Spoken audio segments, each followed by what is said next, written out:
Anna, we're standing by. Let us know when you're ready. Happy to give it a few minutes to let folks trickle in. Rosalie, what do you think? Should we just go ahead and get started? It'll be recorded anyways, if anyone misses. Yeah. Okay. Yeah, so I wanted to kick it off and say thank you to all the BPCA guys who have joined. We're really excited to hear from you. And thank you to everyone on the Tenants Association board who helped us organize this and put it together and get the word out and the flyers and everything. Hopefully, we get a lot of participants on here to ask a lot of good questions. And with that, I'll just pass it over to Jeff Galloway, who's also going to give a brief introduction. Thanks, Anna, and thanks everybody for joining. The timing, I think, is fitting. 13 years ago today, many of you will remember we were having sort of receptions in the lobbies of the 600 building and 200 building because 400 was without power from Hurricane Sandy. And what this project is about is really preparing for Sandy on steroids.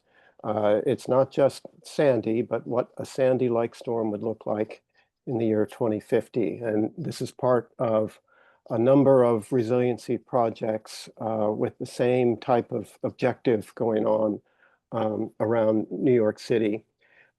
This is the fourth resiliency-related meeting that we've hosted with Battery Park City Authority. Going back to May 2023. We've done it once a year since then, going over the plans and projections in each of those sessions and trying to get questions answered. And we thought it made sense to have a follow-up less than a year from the last time because construction is imminent. And as I understand it, this presentation from the Battery Park City Authority will really focus on what we can expect over the next 6 months. And so with that, I will turn it over to Battery Park City Authority. Nick, I don't know if it's you that Yep. speaks first, but whoever, go ahead. Thank you Yeah, for I'll coming. jump in, Jeff, and thank you, Anna, and the team, and thank you for that introduction. I'm going to turn it briefly over to Dan and to Jose, but just as a bit of table setting, and Jeff did a great job. I can hardly improve upon it, but for the benefit of you all, and for those who may be joining us for the first time or second time, we've been to you a number of years now with respect to the Northwest Battery Park City Resiliency Project writ large. What we have coming up in the next few weeks or so is the start of what we are calling site readiness work. We'll go into that a little bit in the deck, but that's what we wanted to preliminarily or primarily focus on this evening, given that it is immediately in front of us what site readiness work is, and you'll see a little bit more about it in the presentation, is work that happens before the work of actually building the flood barrier system. It consists primarily of subsurface type work, utility relocation, tide gates, etc. Work that allows us to then begin the project proper in a way so we can proceed as expeditiously and efficiently as possible. So to the person on the street, functionally, there's probably not that much of a difference. You're going to see work happening in the neighborhood. You will see construction fencing up. You will see heavy machinery in some cases, but it's not going to be as widespread across the full length of the project site. You will see it in specific places. And to the extent that it impacts, obviously, Gateway Plaza, we wanted to make sure that we got back to you with a preview of what's to come and some measures we have in place to kind of reduce the effects of that work on you. I also want to note that as we get started, is over the next 6 months or so, as that readiness work proceeds, we will have a number of opportunities for the public to be in touch with us, whether it be in-person check-ins or with a community construction liaison through our website, email, outreach, etc. We will also commit, as we start tonight, to be back to you next spring before the work proper starts. So as we approach the end of the site readiness work and go into the regular full-on construction, call it the early part of next year, March, April, early spring, we'll be back to this group, as Jeff had noted, on kind of more of a regular cadence. So we're now beyond the realm of just doing yearly updates. We want to be back to you on a more consistent basis as work begins in earnest and then ramps up over the course of that project. And then the last thing I would note just for the group is I know that the Tenant Association Executive Board here was very good about corralling some of your questions for the evening. We have done our best to integrate those questions into the presentation tonight vis-a-vis the site readiness work. So you will see that in there. Two additional points is as there are questions that relate to the longer term work, we'll be able to answer those questions as we get closer to that longer term work and as we get into the spring. We're also happy to answer those questions in a very simple kind of white paper. Here's your question, here's your answer. We can send you that after the meeting, but for the purposes of the presentation, we thought it was best to kind of represent it graphically and visually. So we've worked those questions into the presentation to come. And with that perhaps too long presentation, I will turn introduction, I will turn it over to Dan Dixon, who is our Director of Planning and Design, to start the presentation. And he's joined by Jose Class of Turner, and he is our construction manager for the site readiness project. So with that, allow me to share my screen, and then we can take it away from there. All right. So stand by 1 second. And I will start. Okay. Can you see my screen? Yes. Now, mm-hmm. Okay, very good. All right, Nick, I'll rely on you to change the slides when we're ready. Okay, Dan. Thanks everyone. As Nick mentioned, my name is Dan Dixon. I'm the Director of Planning and Design here at Battery Park City Authority, and thanks again for the opportunity to come speak with you. I'm assuming that many of you have already seen some of these slides in the early introduction portion, so I'm going to go through them fairly quickly and then hand off the site readiness work to Jose to explain. But as Jeff so eloquently pointed out earlier, last week marked 13 years since Superstorm Sandy. And the whole point of this project is to protect ourselves against that level of storm and greater as is projected in the 2050s and beyond. By the 2050s, over 1/3 of the buildings in Lower Manhattan are at risk from storm surge. Heat waves and storm events are only going to get more frequent and more intense. The floodplain, which you may have seen before, it's outlined in the black dash dot on the right side. That's our floodplain, the Battery Park City floodplain, which includes not only Battery Park City, but some portions east of us.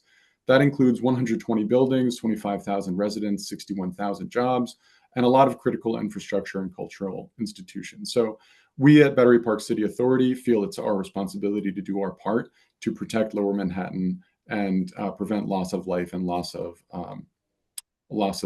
physical infrastructure. Next.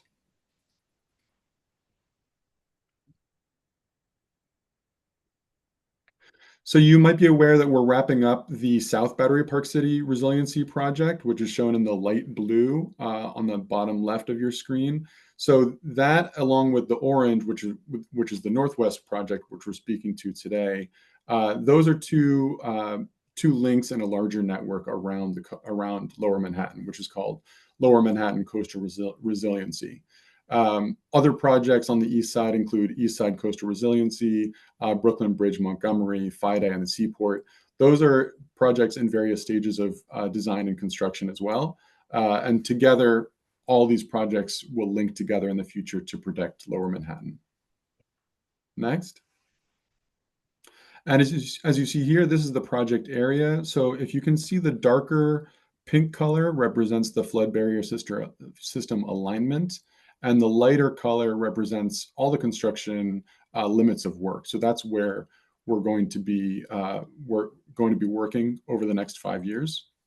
Next. Hi, honey. I'm on a Zoom for the next 2 hours. And speaking to the timeline, as Nick mentioned, we're speaking to the site readiness work, also called phase 1, which is starting this fall and will last approximately 6 months. We're going to speak about that today. But the larger project is expected to start this fall, and assuming we get agency approvals and construction logistics occur as they should, we are aiming to be wrapped up by fall of 2030. You can see in the green, we've highlighted the areas closest to Gateway. So North Cove is around the marina, and South Esplanade is what we're calling Reach 6, and those are expected to last 57 months and 41 months, respectively. Next. And, coming to Gateway tonight is part of a larger outreach effort that we've been undertaking since 2021. We've heard a lot of feedback, which has been really helpful in informing the project. We've heard we want to maintain wide open views to the water, keep Hump House Park feeling secluded, keep South Cove as it is, keep the ferry terminal where it is. We've tried to fold all of these things as best we could into the project that will begin in earnest in the spring, as Nick mentioned.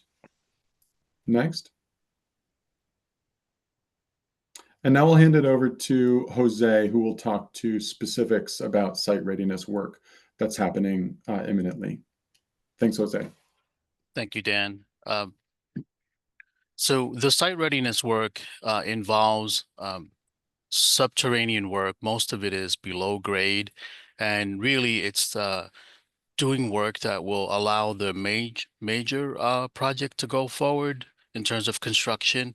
And what it is we will be intercepting existing lines, stormwater lines that actually run through Battery Park City and go west and dump into the Hudson River. These would be, the term you may hear is CSOs, which are combined storm overflows.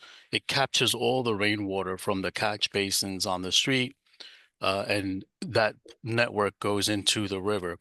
What happens during a storm surge condition is that as the river is elevated, the water wants to now come backwards and work its way through the storm system underground and come up within Battery Park City. That would cause flooding from the river to back up into Battery Park City and all the low points. So the site readiness work involves installing tide gate infrastructure, which is a concrete chamber that is created. There's an excavation that takes place at street level. We go down about 30 feet.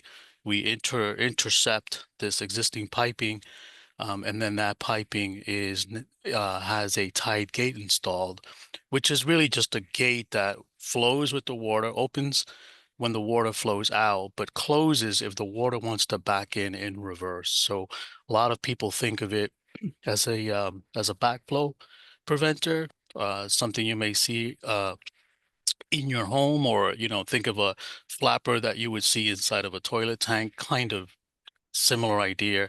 It will stop the water from leaking back in. That involves moving various utilities. Part of this program, we're going to be relocating water lines, phone lines, power lines, fire department, call box, infrastructure. So there's a lot of utility work that has to be moved out of the way to allow these much larger tide gate structures to be installed. Jose, I'm sorry, 1 second. I realize now that looks like it's a picture from an earlier draft. Let me see if I can bring up the right version. My apologies. Okay, I'm going to stop sharing for a second. Sure. See if I can do Well, this Nick, the right way. Go ahead. sure. So while Nick teased that up, I just wanted to explain the tide gates, the concept behind the tide gates. We have these tide gates at Albany Street, at Rector Place, at VZ Place, at Chambers Street, where Chambers Street converts to River Terrace, and we also have it in Stuyvesant Plaza. There's a large one in Stuyvesant Plaza, which actually goes north into HRPT, or Hudson River Park space, for about 100 feet before it turns west into the river. So we have 5 tide gates to do as part of the site readiness. In parallel with that, we have some work that will take place in the North Cove. Nick's pulling up the screen. Yeah. Better. So this is a picture of a tide gate. You see that excavation is fairly deep. It's about 30 feet down below grade. We build a concrete infrastructure. We break into the existing pipe network and create these structural tide gate chambers. Sorry, Jose. There we go. You're good. You were at the tide gate. There we go. So yeah. Good. Yes. Apologies. So Thanks, everyone. no, That's that's fine. that's a better representation of what we're looking at. The other one was that's actually for the benefit of the group. We wanted to. It's difficult to kind of show something that's when it's already complete. This is a picture that shows the excavation of the tide gate that was for the south project at the end of Rector Place. So for context, but that's an idea. It gives you this idea of the size and scope of kind of what we have to do at a subsurface level. Go ahead, Jose, and thank you. Yeah. So anyway, I was trying to explain how the tide gate themselves. There is associated utility work I mentioned before, and that utility work has to basically be relocated to allow this much larger structure to be installed. You can next slide, please. Our working hours are from 7 a.m. to 6 p.m. We do not anticipate we do not anticipate working nights or weekends or holidays. Now, there may be an exception to that when a specific utility may want us to work either night or weekends in order for them to be able to provide the necessary support to do things like a switchover in the case of like a power or water when it would be more beneficial to do that work during off hours. If we do need to do that, we would secure necessary permits and we would notify the community via our community website. With respect to I'm sorry, just go back one. Just to touch on parking, this was a question that was asked prior. On Albany Street specifically, there will be 11 spots that will be temporarily impacted, meaning they would be not available. And on Rector Place, there will be 2 spots on the north side of Rector Place. Next slide. We did, we are creating temporary access paths at both Albany Street and Rector Street to access the South Esplanade during the construction associated with the site readiness work. So that is a change from our last communication. It's an improvement. I just wanted to share that with the members. With respect to construction impacts, we are drilling piles as opposed to driving them, which would be the difference. It would be reduced noise, less noise. There will still be noise, but as opposed to pile driving, which is a banging noise that is constant, the drilling operation is less impactful. We will have some. We will utilize noise barriers and sound absorbing blankets. There's independent air monitoring. There's dust suppression strategies that will be employed, such as spraying water, covering the soil, and certainly extra care during dry or windy conditions in advance of any storm or adverse weather. Jose, 1 second, just as a note. I'm sorry. Anna, you're still on, yes? Yep, I'm here and we've received a few questions. Is that what Okay, you yeah. Yeah, no, mentioned? I just wanted to make sure folks were clear. So the questions are going to you and then we can get them to the group, right? Okay, because I'm literally sharing my screen. I'm not seeing them come in, but I want to make sure you're Totally. covering them all. And then once we get through the presentation, happy to take those in turn to the extent that it's helpful to the group. Yes, I'm so sorry, guys. I meant to mention at the beginning. So the chat is open for questions, but it's not open to everyone. So not everyone will be able to see the questions you dropped. But if you send a chat to me, Gateway Tenants Association, I've seen quite a few come through, and we'll pause later on in the presentation to talk through those questions. If you guys have a good stopping point before you move on to the next section, let me know. We're happy to pause and take a few questions on the stuff you've already covered. Jose, what do you think in terms of presentation? Does it make sense? I want to make sure we get through the Yeah, I think we've Another laid que- out the general here, the general format. Before we get into site specific or location specific, we Yeah, can. I'm just checking in real quick. Yeah, this is the last one, and then we're going to go into the specific location. So maybe one more slide once we did if that's okay with you, Anna. Yeah. We talked about some of the construction effects.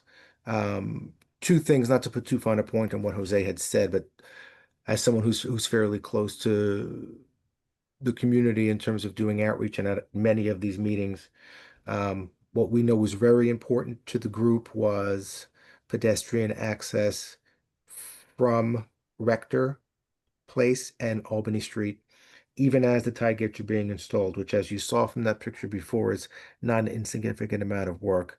Nonetheless, we hear you, and we are very sensitive to the need, even as that work is happening, to be able to preserve, at least as long as we can, pedestrian access from the street end through to the Esplanade. So you will see that as a result of that feedback and our being able to kind of um, rejigger some of that work, both at the Rector Street end and the Albany Street end. The other thing that I know has been a particular point of requesting from the community is the request for an independent monitor for the project, which will indeed be in place and go into some more detail as folks have it, but we wanted to make sure bottom line up front, people were aware that we agree and there will be an independent monitor in place over the course of the project so that when alerts need to be made to the community, we can make those in relatively short order. Um, Make sure you're kept aware of what is happening and what measures have put in place to mitigate or eliminate any of the alerts that may have popped up. So with that, Jose, maybe take one more slide, then Anna, we can stop for some questions, perhaps, if that works for the group. Okay, thanks, everyone. Go ahead, Jose. I'm going to go to the next slide if that works. Yes, please. Okay. This slide addresses the site readiness, tree and green space impact. Pump House Park will be closed during the execution of the site readiness work. And the reason for this is that this critical infrastructure in the North Cove runs directly underneath Pump House Park. We'll get into the slide later of the actual routing. There's no change to the current tree impacts already described in the FEIS. And then just site-wide overall for the total project, inclusive of the work within Battery Park City and points north, West Street, and North Moore Street, the total tree count is shown as 435 trees to be removed, with 450 being replanted for a net gain in number of trees. Okay, we can take questions now. So, we received a few on the previous slide about the air quality and those kinds of things. I think if you could go back to that slide, you mentioned how you were uh trying to minimize the air quality impacts and the sound impacts. I guess what about the stuff that will inevitably be out there? A lot of people are worried about the windows at Gateway and, stuff coming in and out. Is there like a level that you will keep it to, or is there a way that we can report any like excess, I guess, noise or air pollution that we notice when it's happening? Sure. So precautions will certainly take place during the execution of the work. Between We will employ things like fencing. There'll be we have filters that for the units that are at the ground floor level, where they have a window and then there's a AC unit underneath the window. We are placing filters on the outside of the units, right, to help minimize, prevent any dust from being drawn in. We will change the filters as needed. And that happens extensively through all the ground floor units, or necessarily ground floor, but the units that are next to grade where the work may be taking place. With respect to communication, if there's an issue, we'll certainly be available. We have our community website, plus we'll be on site and present at all times, certainly to receive and address any issues as they come up. Mm, okay. What about, and if you have already said this, I think it might just bear repeating for some people, but what about the hours of construction as far as noise goes? Sure. So the DOB permitting is from 7 a.m. to 6 p.m. as a normal workday. Typically, the workday ends around 3:30. There are days where if there's a concrete pour or some other reason, the 3:30 may become 6, but usually not the norm. With respect to a start in the morning at 7 a.m., the men and the material, the workers, I should say, sorry, and the materials get placed into position. And we do try very hard not to do any loud noise before 8 a.m. So the 7 a.m. is getting to the locations, setting up for the work with the intent to start, noisier work at 8. Anna, And go ahead. similar question Yeah. about the weekends. Oh, yeah. No, yeah, no weekends are planned in the work. If we do have the utilities, if the utilities request weekend work, or their availability is such that it forces us into a weekend or a night scenario, we would post that on our website. Also, in the rare occasion when you have bad weather during the week, sometimes you may have to try to make up that lost day during the week on a weekend, but those would be one of type situations. It would not be the norm. Okay. Anna, we have, believe it or not, we're actually, Go ahead. Let's yeah, move on because a lot of yeah, the other questions we have are about site specific great, stuff. great, great, Okay. great. Yeah, we're actually more than halfway through, so if we can just get on through these and then open it up for questions, that would be really great. Okay, Okay. Jose, you're up. Thank So, you. sure. So I'll start at Albany Street. Albany Street is one of the leading locations where we will be working. Uh, the work in Albany Street eventually moves once it's complete or nearing completion. We will move that operation to Rector Place. So Albany first, followed by Rector in terms of the South Esplanade. Like I said before, we will have a temporary walkway that allows access from Albany Street to the Esplanade. That will be a walkway on the south side of Albany Street that will be created. The upper room, as you know, will be deaccessioned, and traffic flow from the upper Esplanade will be redirected to the lower Esplanade. So what we call the upper Esplanade is kind of the eastern walkway that runs in the north-south direction, with the lower being the western walkway. Access to Hudson Tower at 350 Albany and the internal ring road will be maintained. The street would be, there would be notices posted at the south end avenue entrance to Albany Street saying, traffic closed to local traffic only. The cul-de-sac itself would be occupied during the construction of this tide gate.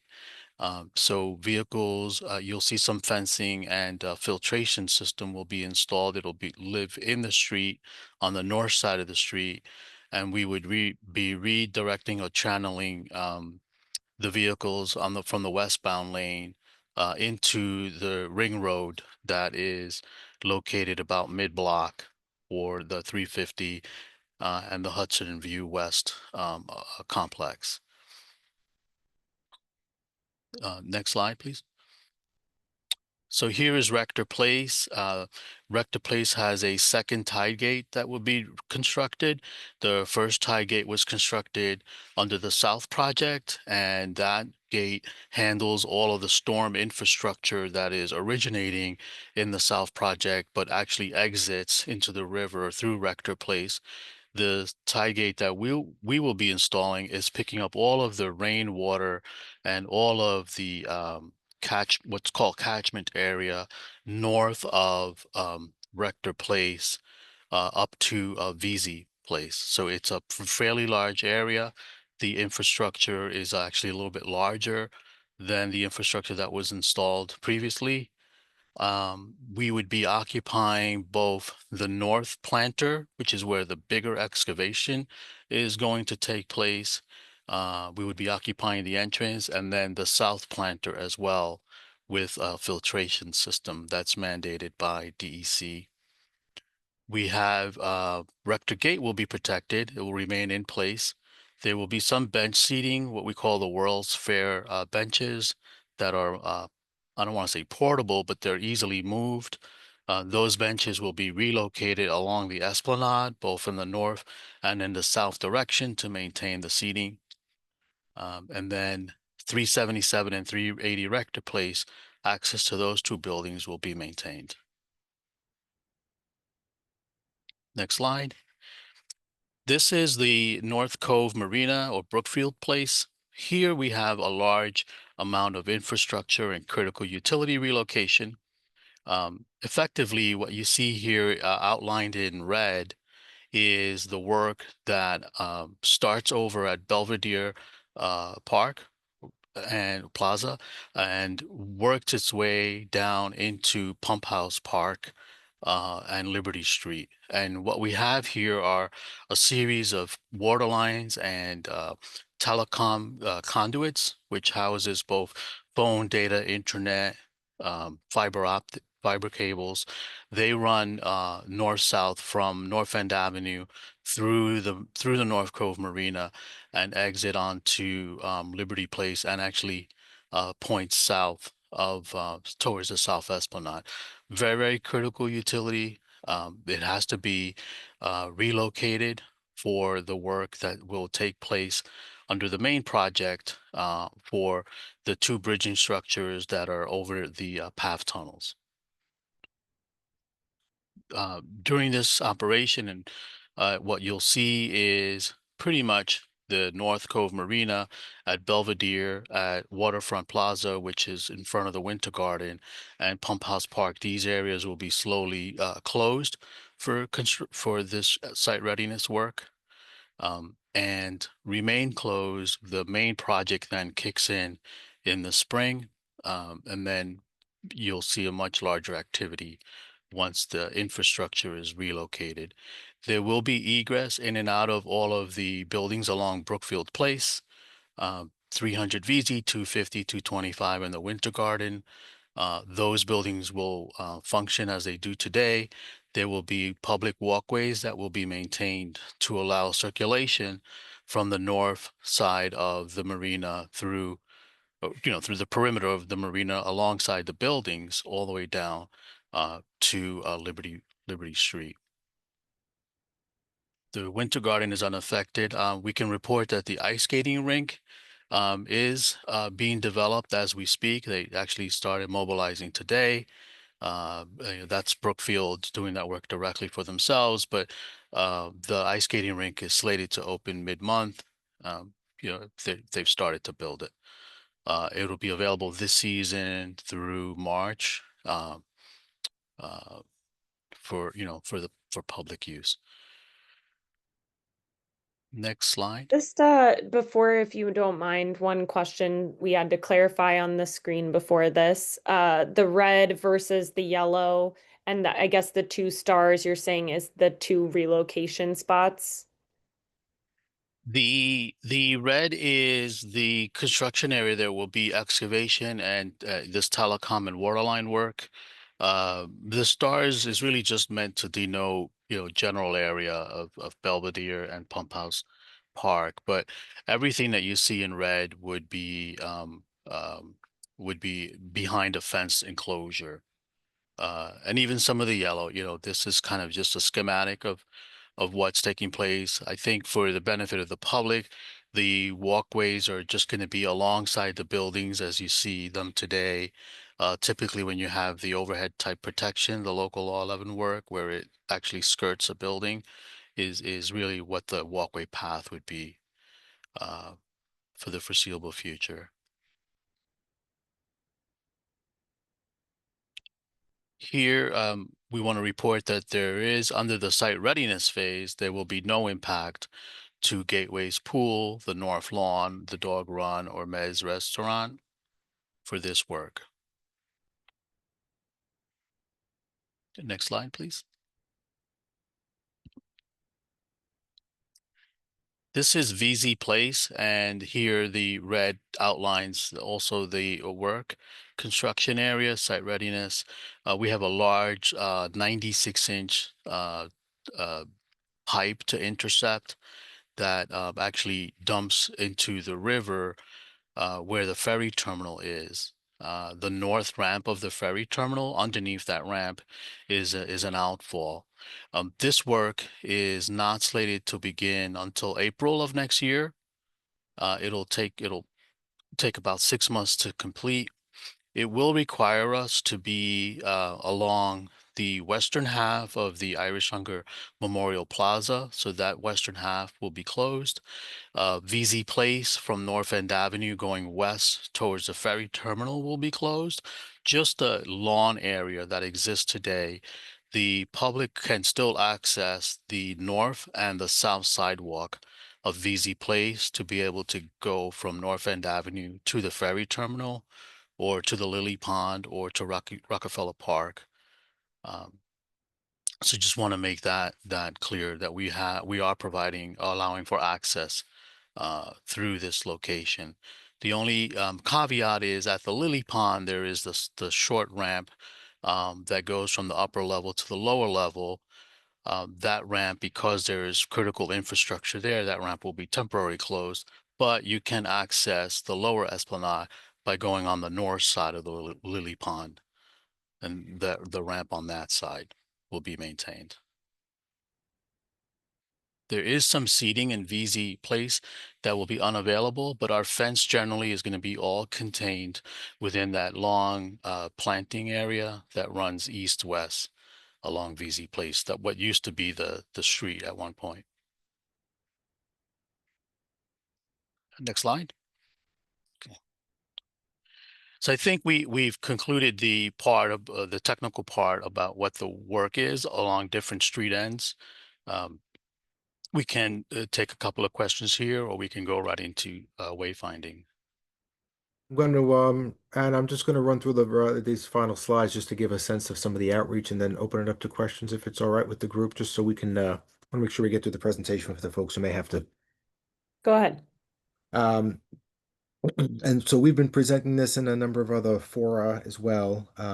But as we know now what the site readiness work is for, we're also going to be having a very pronounced outreach regime to make sure we're getting the word out. What we've included here at the bottom of the screen are some signs you will start seeing the way and sort along the lines of trying to direct people around the neighborhood while this work is happening.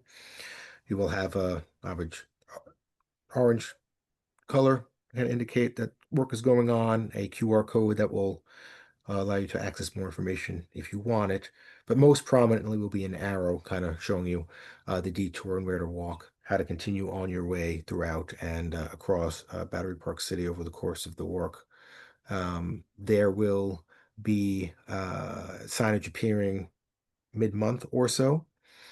And then as the project gets underway, beyond that in the spring and beyond, as the site construction work folds into and leads into the proper construction work, you will see more of an interim type signage posture where you have it in planting beds and other areas around Battery Park City, which is a little more durable and built to last over the course of the duration of the project. But even as this site readiness work is starting, you will see those signs going up around and throughout the neighborhood.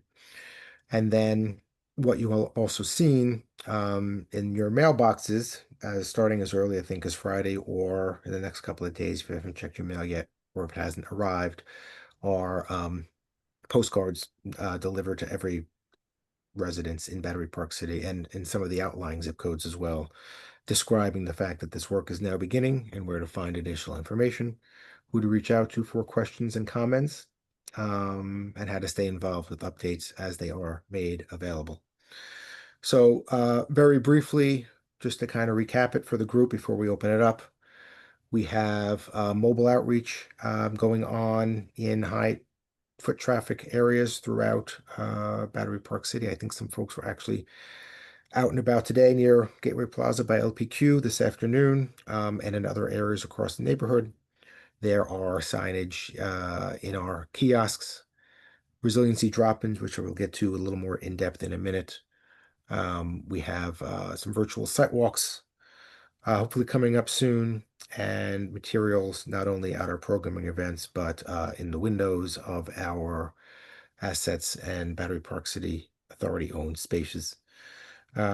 We are also going to be launching soon a construction advisory committee, which will consist of representatives from a number of local interests, including the schools, some cultural and educational institutions, and obviously also Gateway Plaza. So Anna and Jeff, Rosalie, and the team, we can be back to you on that in terms of having some representation on that committee. But we want to make sure that we are meeting, at a regular enough basis so folks feel as though they are being heard. They can give us kind of actionable feedback that we can then go ahead and remediate or address, and then come back and report on what we've done to fix it, and continue to come back for more feedback as we go. So we want to make sure that we are being very active and regular in that feedback loop.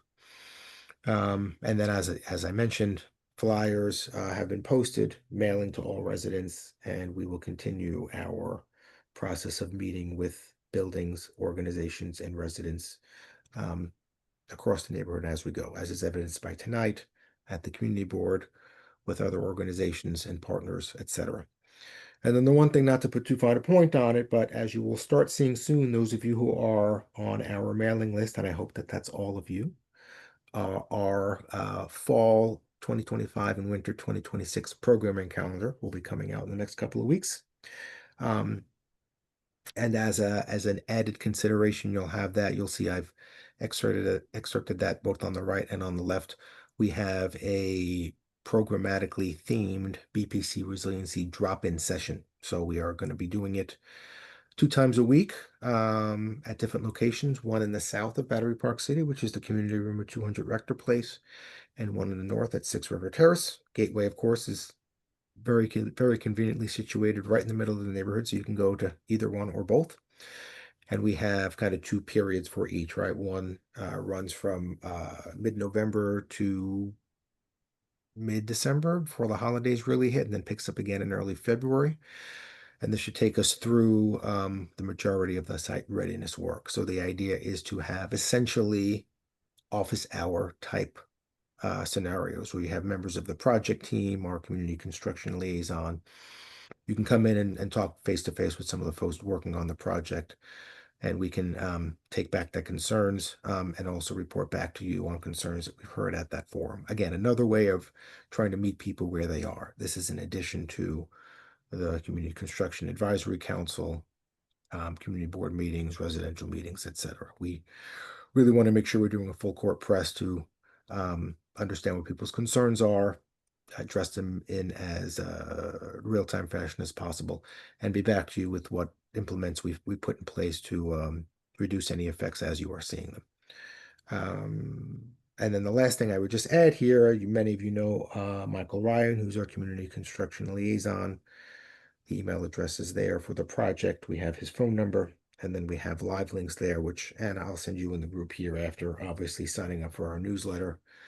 And then the website, which specifically outlines the project writ large, and then particular aspects of the project, reach by reach, and then section by section within those reaches to let you know what you'll be seeing and when. So that's the long and the short of it. Then obviously I know we're going to have a number of questions, so happy to turn it back to you, Anna, now, and then go from there, unless anybody from the team has anything to add. Thank you guys. Yeah, we received a lot of questions and I've been trying to compile them here. I think one of the main ones that everyone wants to know, and I know you guys have focused here on what's happening in the immediate future with the site readiness work, but everyone wants to know, is our gateway amenities going to be impacted even past the site readiness? Do you have an answer at this point on like, will the pool be impacted not by site readiness, but by the future construction? Will the north lawn be impacted? Great. And thank you for sending those questions. I think you're not going to believe when I tell you this. I think the answer is kind of have the answers, not entirety and not with a super fine level of precision. But Jose, to the extent that you can share what you have, and my saying that is part of the reason why we let off this call by saying we are committing to be back to you in the early spring, when we will probably have a lot more precision around those timelines. But in the interest of not holding back anything we know now, happy Jose to give you maybe some broad strokes about what we know now with the commitment to be back to you when we have more. And I understand it's not the perfect answer, but we want to make sure that we have we can tell you what we know is true without overcommitting to something that we don't know for sure yet. Go ahead, Jose. Sure. So at the pool, and along that whole western wall that is the privacy wall relative to that separates Gateway from the Esplanade itself, that wall will have to be removed. Will have to be reinstalled as a structural wall capable of holding back the storm surge. When we envision when that work gets executed, there will be a temporary fence that will encroach into the pool area, but it would be 6 feet back from the pool area on the western side. So it'll be what today is really a little bush area, planting area, that would be behind a fence at that point in time. Access to the Esplanade through the pool area in the back, the exterior walkway, that would be temporarily closed.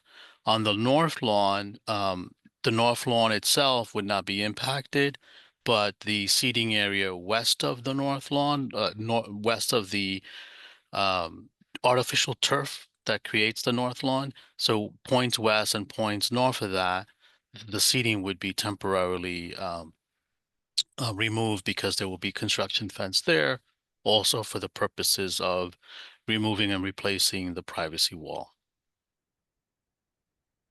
Okay, great. I just wanted to turn it over now real quick to Robin, who was gonna mention a few things about the air quality, and we also have another question on that. Thanks, Anna. I wanted to ask some questions about the monitor that you had mentioned earlier in the presentation. I wanted to find out if that will be both an air quality monitor and a noise monitor. I also want to know how any exceedances on either of those will be communicated to the community, and whether the monitor that you are going to employ will be an independent monitor or a monitor that's affiliated with one of the contractors.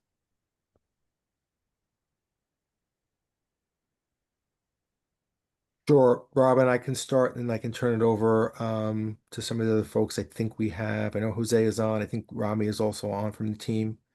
Um, so the long and the short of it is it's an independent monitor, meaning that Turner, which is doing the work, has it's a monitor who monitors the work. And then there was Let me just stop you right there for a Yep. second, Nick. Yep. Is it a Turner subsidiary, or is it a Turner group within the organization, or Nick, is it a third party? Yeah, go ahead. And then there's a separate independent monitor from there. Go ahead, Thank- Rami. Okay. Yeah, I would just say like top line. This is Rami Metal. I'm fairly Yeah. new to Battery Park City Authority, but really nice to meet everyone here.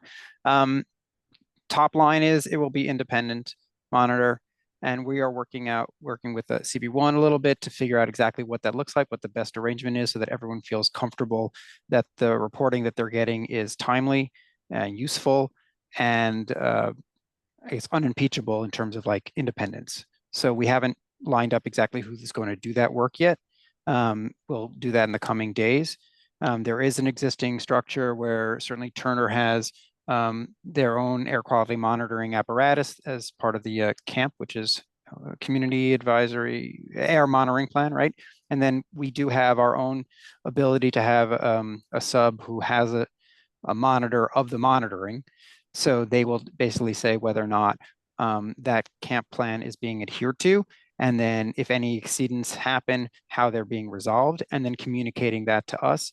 But we are in, again, communications with CB1 to see exactly if that's the best arrangement or what arrangement works for everybody here, so that everyone is comfortable that they're getting timely reporting and that it's independent and trustworthy. So we'll have, I appreciate yeah, Community Board One's involvement. They yeah. are very, very experienced Mhm. in this area and will certainly be asking the right questions. Yeah. I just wanted to confirm whether this will be both air quality and noise, and what mitigations are in place to deal with those problems. So I could speak that that's air. Jose, do you want to say anything about noise? Yes, there will be noise monitoring as well, and you will see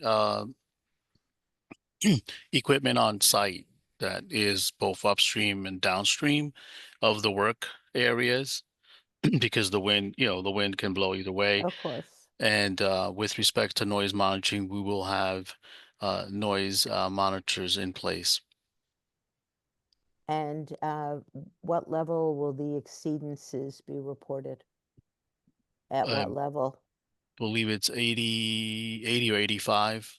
So, We have it in okay, the EIS. that's a DEP level. Okay, that's good. I think Community Board One, led by Tammy, is quite experienced in this, and I'm glad that they'll be involved. I think it's very important to the community, given the disruption that this project will have, particularly with noise, to say nothing of other interferences, that people be advised on what's happening. One side note, and then I'll stop, Anna, and that is you talk about the utilities maybe needing to work on the weekends and how that would affect your schedule. I would say to you, having had extensive experience with construction in my career, that I hope you will endeavor to have this work done during the normal work hours. Generally, utilities get weekend and night hours because of things like traffic impacts. There's no traffic impact in this area, and I would hope that you as an entity would work to minimize the impact of that kind of noise during the night and weekends. Thank you. That was a good segue, Robin, anyways, because one of the questions we got on the drilling noise was, can you give us a little more, I guess, information on what it will be like? Like, is it prolonged drilling for the entirety of the readiness months, or is it like a lot of drilling for a couple of weeks and then a lot of underground stuff we won't be able to hear?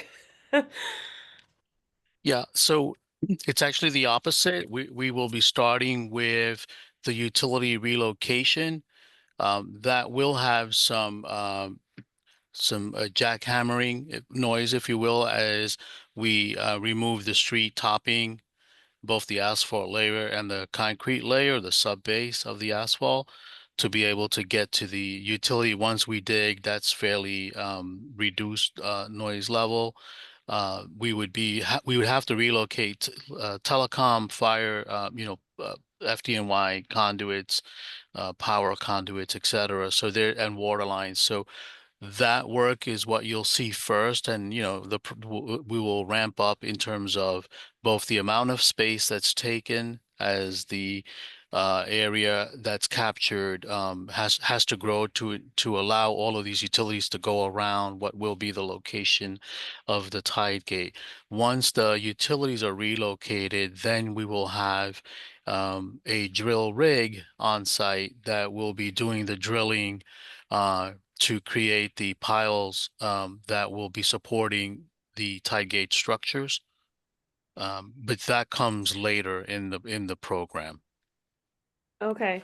Yeah, I also received several questions about the utilities of Gateway. Do you guys expect any water outages, power outages, impacts to phone and internet No, in our apartments? No. no, not at all. The relocations that are taking place in the street on Albany Street specifically is a fire call box that'll just get moved to the north side of the street.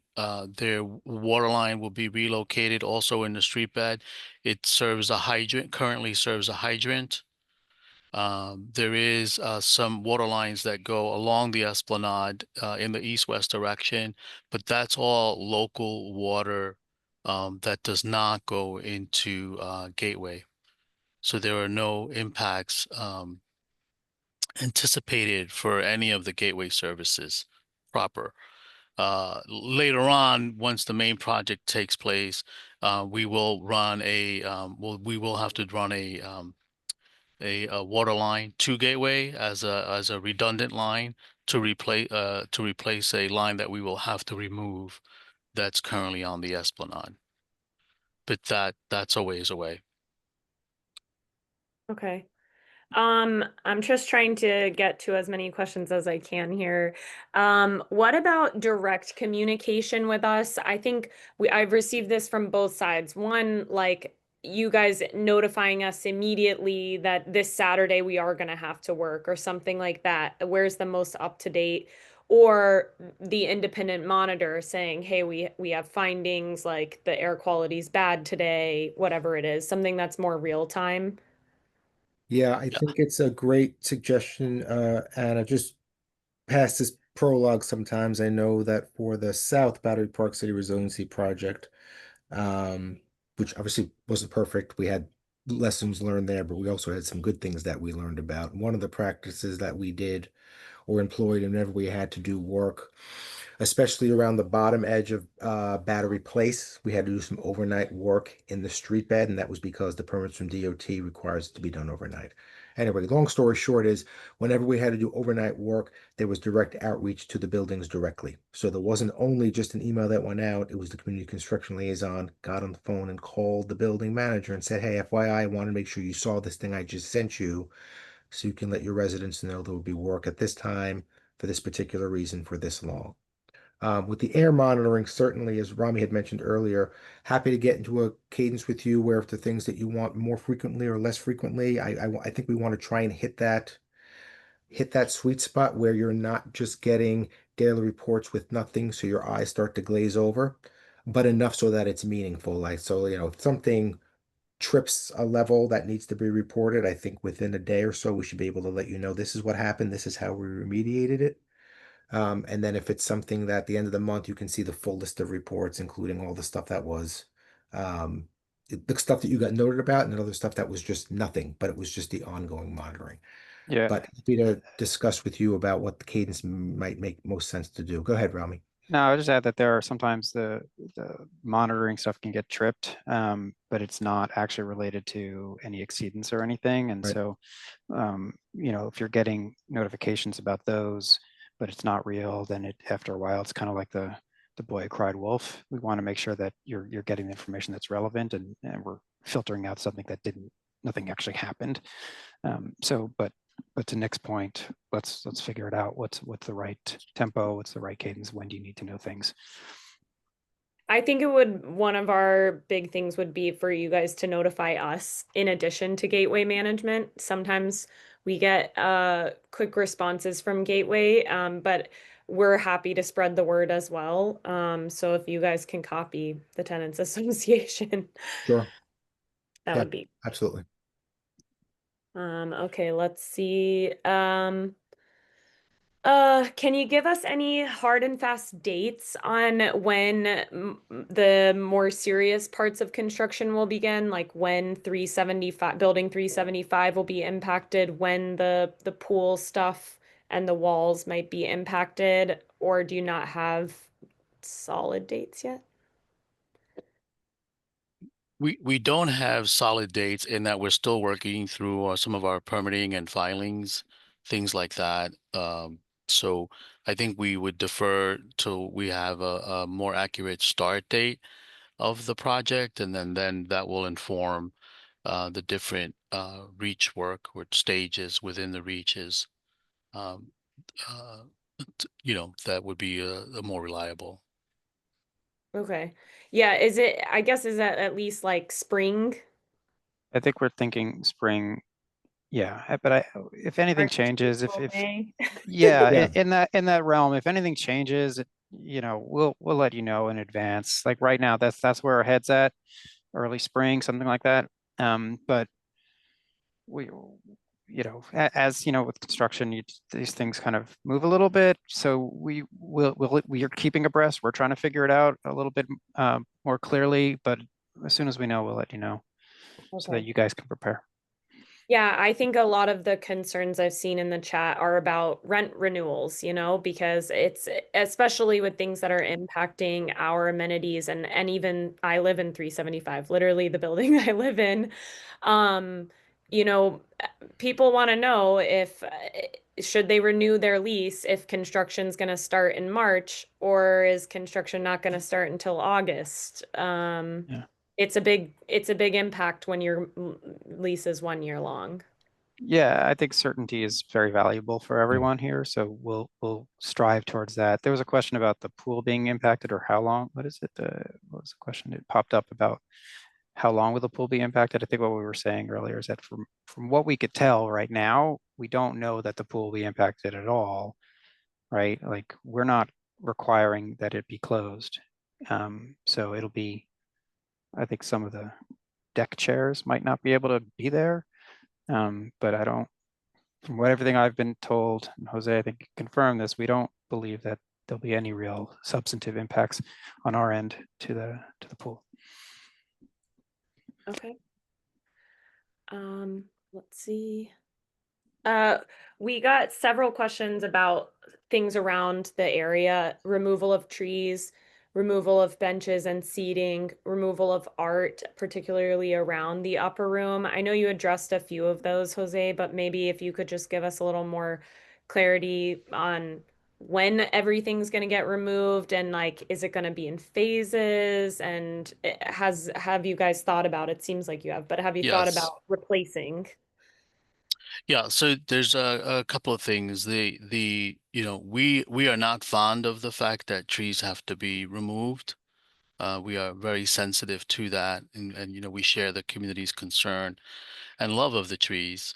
But unfortunately, in order to build a defense system, trees do have to be removed. So what we've done is we have set within ourselves in our own framework that the trees will not be removed until the last possible reasonable moment with respect to the work will then quickly follow thereafter. So we are not going through and removing all the trees at one point. You will see multiple mobilizations related to tree removals. And the same thing holds true for the bench and any area that we move into to start the construction.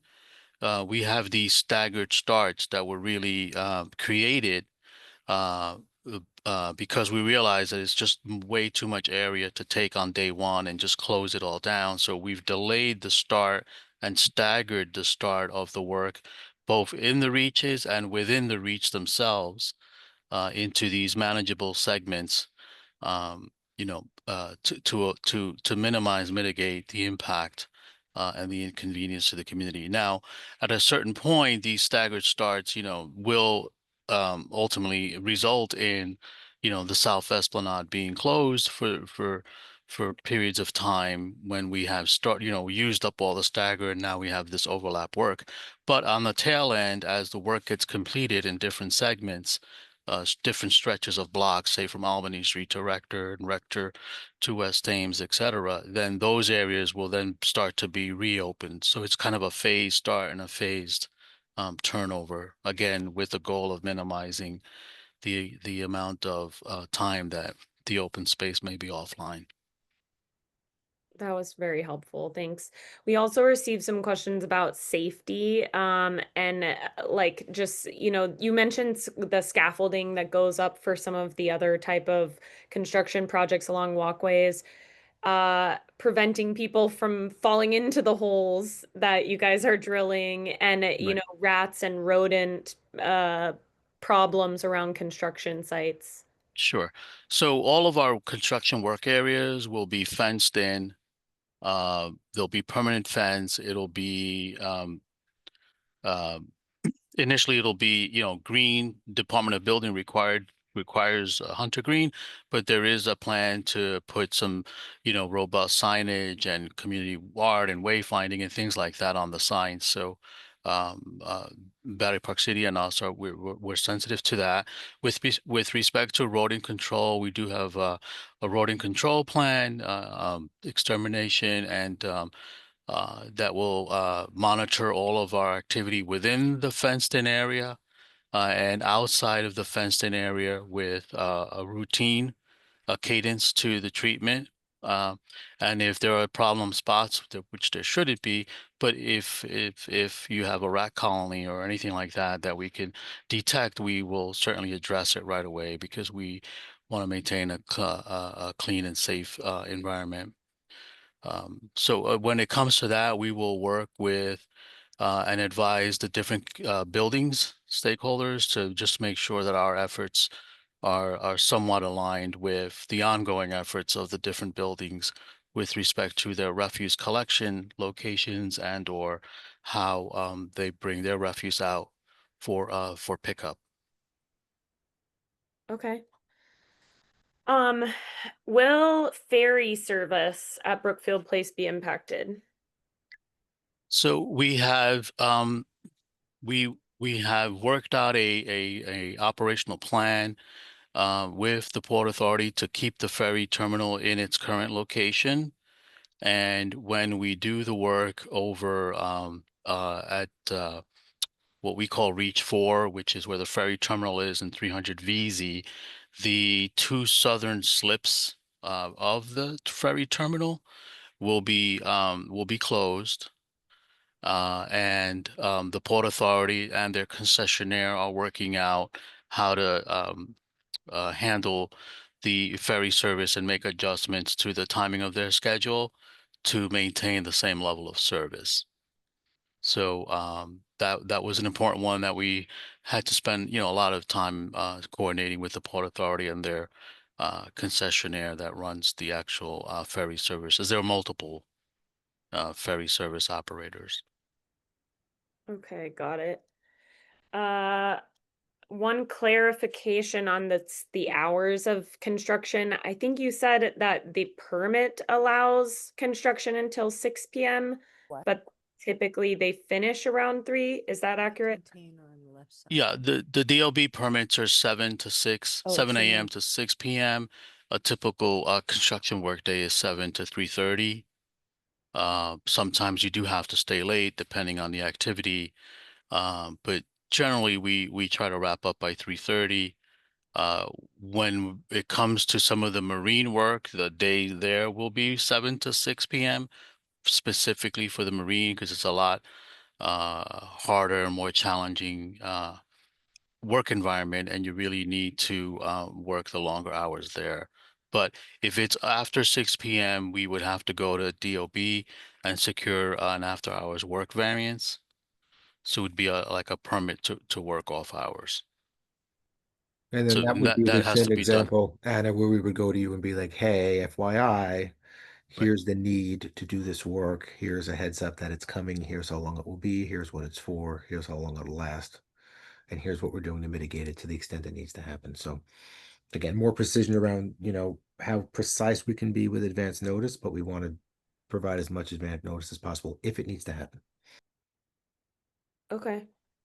One person wanted to clarify some things that are going to be closed. Will the volleyball courts be closed? And after the site readiness, will the esplanade itself be closed? You mentioned access to it will still be able to, but like, will it be closed itself? It will be. It will be as the main project comes online and the site readiness works takes place and is completed, that will allow the main project to go forward. And yes, the volleyball court will be temporarily offline. The Esplanade itself will be offline, different segments at different times, and sometimes there'll be overlap between the different stretches along the length of the Esplanade. Okay. What about the length of things being closed? How long will Pump House Park be closed? How long will the marina be closed? Okay. The marina and Pump House Park are both envisioned to be closed now during the beginning of the site readiness work as we ramp up. I will say that the marina season just ended on October 31st. So, there are no vessels that should be docking there.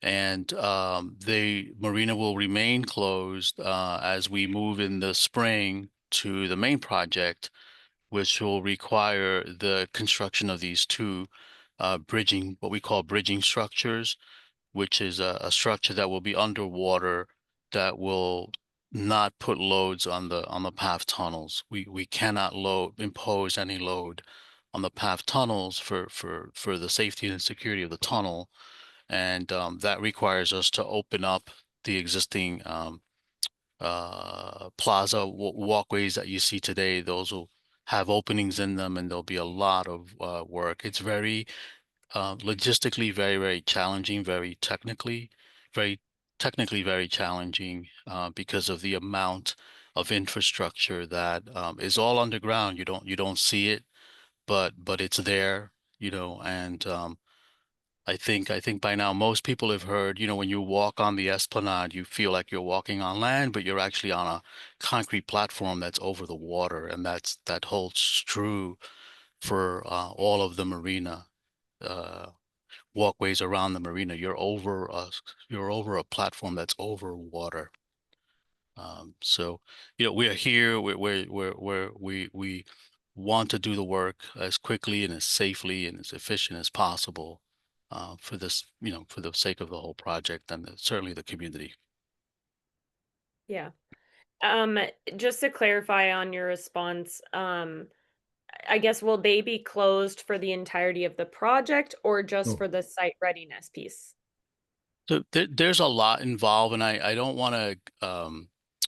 I think Nick had indicated we'll come back, with a more detailed presentation about the main project, but just kind of a very general answer is the marina area in North Cove is technically the most challenging part of the project because of the path tunnels, because of two pumping stations, one for the Port Authority, one for Brookfield Place, the fact that the water channels actually run all the way over to West Street. So there's a lot happening there. And it will require a long-term closure. It is what we call our critical path, which is the most difficult and the longest portion of the work. Takes up pretty much the bulk of the 5 years program. Okay. I know that we're already over about 15 minutes. We still have questions pouring in. Um, where's the best place for us to maybe drop those questions? Can we send you guys an email after this and get responses back on that channel that we can share with everyone? Or maybe BPCA could stay a little longer to answer some of the questions. yeah, Robin, I think we're fine to go for another 15 Oh, minutes or so, if that's Great. amenable to the team. And then also, Anna, yes, this is a open line of communication. So anything we don't get to, send them to us and we will fold them into the other questions that I alluded to at the top. Thanks, Nick. Yeah. go ahead, Robin. I think you received a few. Um, uh, no, go ahead. I think I forwarded them. Yeah. So as far as on the 375 and 395 side on the marina side, I think you talked a lot about the air monitors on Albany. Is something similar going to be done for people that are facing the marina side? Yes, all of the monitoring will take place site-wide through all of our work areas along all of Battery Park City. Okay. And we actually heard from Gateway Management as well that you guys are going to be doing some inspections on Gateway apartments. Can you give us a little more info on that? Sure. So those are called pre-construction surveys, and basically what happens is we just come in, obviously with permission and access, we come in and we just do a quick photo survey of the conditions along the exterior wall, just to kind of document a baseline of what the conditions as they exist today. That gets recorded, it gets archived and filed. We can certainly distribute it if requested. And, hopefully the goal is at the end of the construction, if we were to go back and take the same photo, there'd be no difference or no damage or no areas of concern. If there is a concern, we would obviously go back to the baseline survey and just try to understand. So it is not invasive. It's not meant to capture anything other than existing conditions, generally 100 feet from from the construction side going in. So it's not it's not all the units. There is just a distance that we are required from the work area to take this survey, do the surveys. And Okay. that'll be apartments, and then, corridors and the basement levels, some of the what we call back of house will also get surveyed. Okay. Can you clarify a little bit more on the accessibility from from Gateway through various gates that we have around the complex to get to the Esplanade, to get to the marina, the walkway, there's a walkway between, is it 95 and 85? That's a enclosed walkway. Can you give us any information on some of those gates during the readiness? Sure. So mentally, I'll just start on the south and work my way north or west. The gate that you can walk through Gateway Drive to go west past the pool and then into the Esplanade, at some point that will be closed when the work along that privacy wall is happening. And then the gateway, the path that you've mentioned will be open, that lets you go from Gateway Drive to um, I'll say to the north side of 395, if I get my numbers right. So where Kumon is and the old leasing office. So Mm. that internal walkway will remain accessible. On the marina side, where the Berlin wall segment is going alongside, going east parallel to Liberty Street, the Liberty Street ramp. That walkway will be maintained open, but there will be a fence there that is about 15 feet from the building, that will allow egress from that walkway out, and also from the two retail establishments out towards South End Avenue and points east. Got it.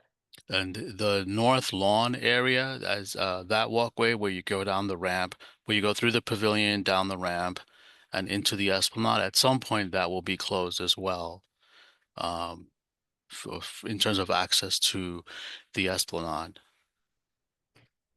So the ramp will be closed, but you said not Meze, the restaurant. Not Meze. So what we are planning to do for Meze is create a temporary walkway from Albany Street that will allow access to Meze on the south side, on the south entrance of Meze. And that will only be put in place when the actual Esplanade itself will be offline, because it's really the only way to get to Meze And from the north end point south. that's where you were describing the tearing down the pool wall and building a new structural wall, but there will still be a gate on that side for Gateway, from Gateway to the Esplanade at that point, just not the ramp on the left side where Meze is. Yeah, so we're not tearing down the pool wall. It's the privacy wall west of the pool itself, right? So the pool remains intact. We're not touching the pool per se. We will have a temporary fence that's 6 feet back from the pool, from the edge of the pool, and that's to allow walkway and circulation around the pool. But when the esplanade itself is under construction, we will have to close access to the esplanade. I don't want to take it for granted that everyone knows, but Gateway itself at the 375 building actually cantilevers over the esplanade.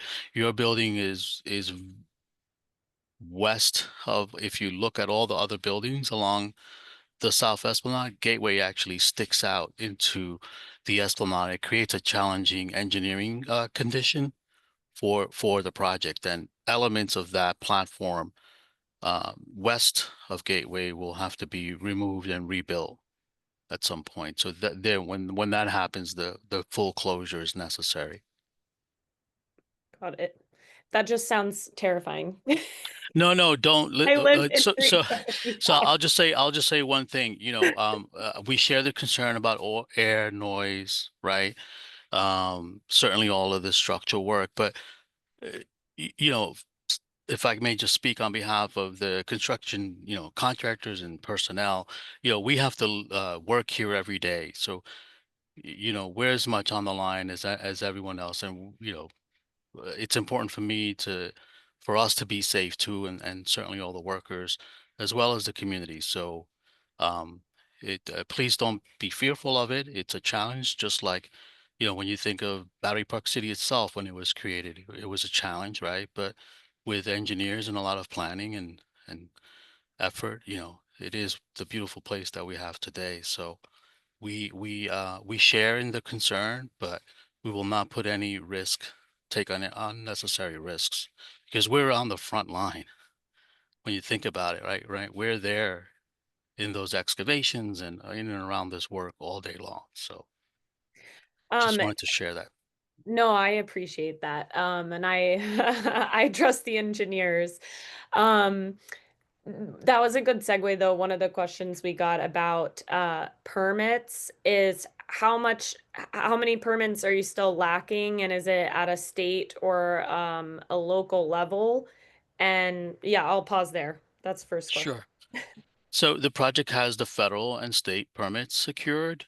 We're working through the local permits with, with DEP and DOT and other local agencies. Uh, but we're very close to completing, securing all of the approvals and permits in place. And is there still design work being going on? Are there still design changes expected? Yeah, there's constant input from both stakeholders as well as agencies that have jurisdiction. So we're taking all the comments and trying to find the best balance. And obviously, we need to make changes to secure the approvals. So there is constant input. Okay. What some people have also asked, do you have renderings of what it's supposed to look like? There are renderings. There are lots of renderings actually. I Yeah, forget the number, but there's been quite a Mhm. few meetings where and this stuff is available online. and if it's Actually, helpful, maybe it's a nice way to wrap it up. We actually have some renderings that we had shown previously. I can pull them up here just to run through. Maybe Dan, if you want to just take a run through of a few of those, I know you put those together for us or pull them out from where they were provided previously. Give me a second just Yeah, give me I'd to be pull happy those up. to. And just for some context, I think we've already shared these Yeah, views in May when we last met with you. yeah. Let me get them up. 1 second. While One he's second. pulling those up, I'll just mention everyone, the May meeting that we held, the recording of that and the presentation deck that was shared at that time are both on our website and the BPCA's website. We will post links to those after this. If you missed the May meeting, we can share that. Okay. But And now we're gonna get an updated look. that's right. Now you're gonna get a reprise. There we go. Let's see here. All right, let me see if I can pull this up for you all. All right. Yeah, perfect. And I will do a slide view here, Dan. Perfect. So we'll show you a series of existing and proposed conditions. So you can see what it currently looks like to remind everyone, and then what is proposed. So here's existing at the volleyball courts to your north, looking south, and here's the proposed condition. So the volleyball court will remain. There will be some plantings and seating installed there. Next. And then you see there on the kind of the left, the FBS wall, that's the flood barrier system. So you can see it's really aimed to be integrated into the Battery Park City that you all know and love. Go And ahead. that wall is kind of like part of the North Lawn privacy, what I'm calling a privacy wall. Yeah. Jose's nodding. Yep. All right. Dan, you ready for the next one? Yeah. Okay. Okay, so this is moving a little bit south. Looking south along the Esplanade, you can see Gateway to the left existing. And proposed. Oh, no, this is still existing. Still looking south. And this is proposed. So you can see the flood barrier system to the left there. And this is the kind of meandering path, which is the upper Esplanade, as opposed to the lower Esplanade, which is that that typical design will remain. Next. And so here's looking down Albany Street toward the Esplanade, existing. And you can see upper room will be decommissioned, and there will be additional plantings and seatings here.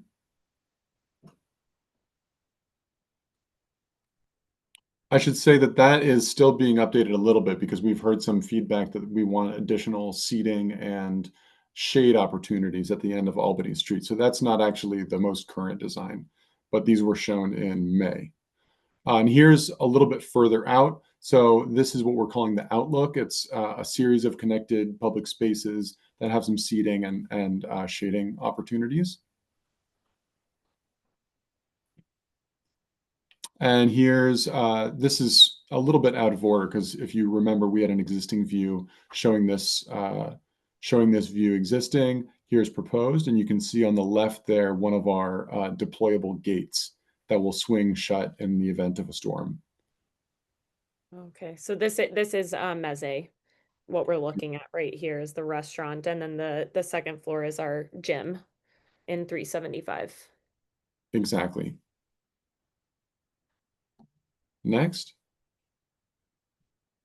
And here's to show you what it would look like in the event of a storm. So you can see that roller gate has been shut, and all the stop logs in front of Gateway have been installed to prevent any water from coming in.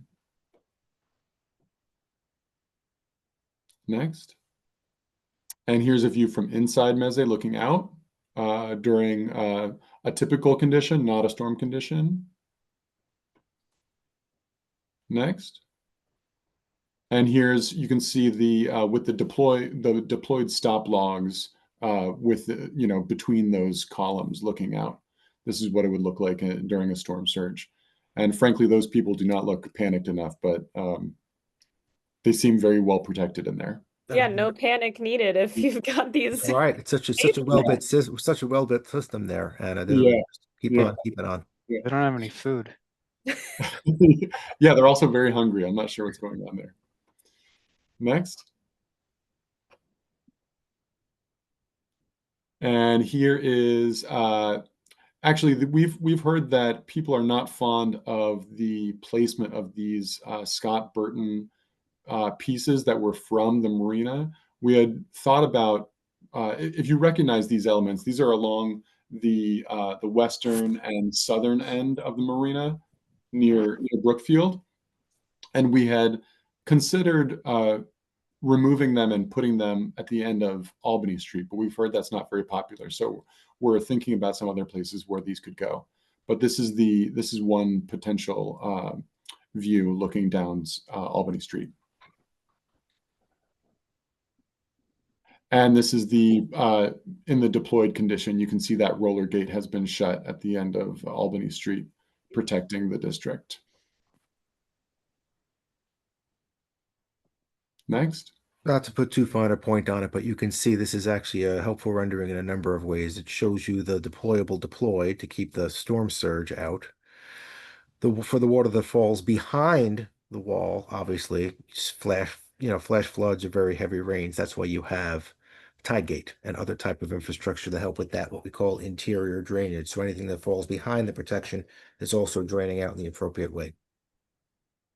Exactly. And here's a view. Let's see. Oh, this is from the Albany Street end, from the Esplanade looking back toward the street. The proposed view.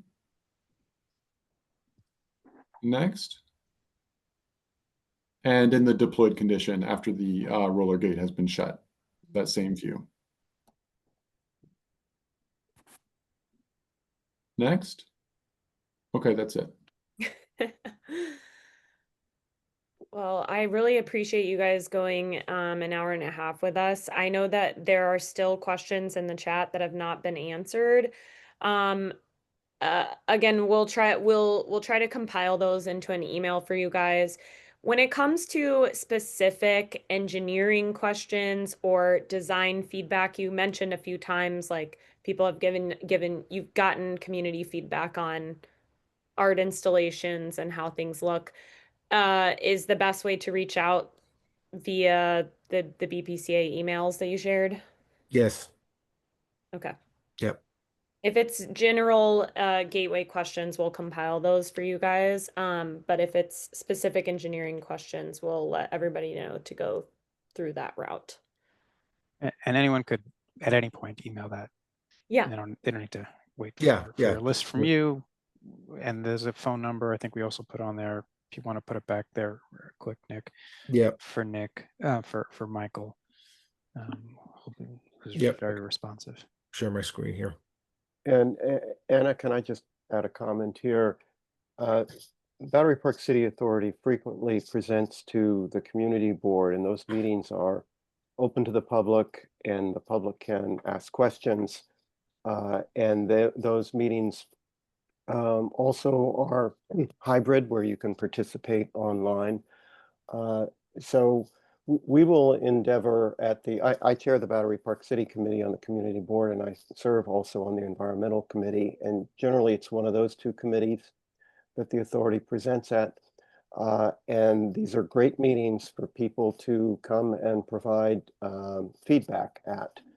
So we'll endeavor to post notices of the relevant meetings on our website, but you should also just sign up for the community board's mailing list, and you'll get notice of all the agendas of all the meetings that take place every month. It's a good place to learn If I information. could jump in with one last question, at least from me, is will there be, at this point, this is to Nick and the team, any design changes that we can expect or anticipate?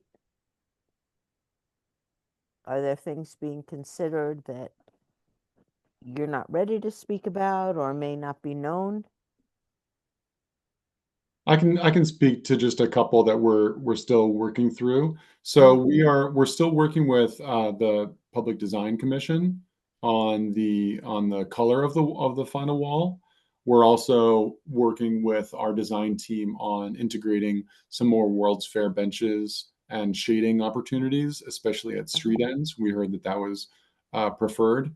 So there are a couple minor details, some not so minor, that we're still. The ones that are not so minor, can you articulate?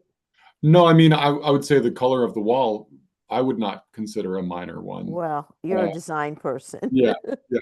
We might think a of lot that of as the minor, but in terms of community impact. No, a lot of the larger engineering and structural design items have already been confirmed. And they're finalized at this Yes. point. Okay, Yes. thank you. Mm-hmm.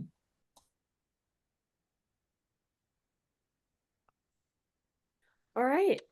I think with that, we'll go ahead and close it down. Again, they've shared here in the chat Michael Ryan's contact info. We will share that as well in the emails after this. The recording will be available as soon as we get it downloaded from Zoom. It'll be posted on Gateway Tenants Association website, and we'll share it with BPCA so they can post it on their site as well. And we'll compile any remaining questions from the chat. But if you have any, you have the info here to reach out ASAP whenever you're ready. Thank you guys so much for sharing with us. Anna, thanks so much for having us, and really appreciate the opportunity to talk about this with everyone. Thank you. Okay, Thank you. thank you. Good everyone. night. Good night. Night.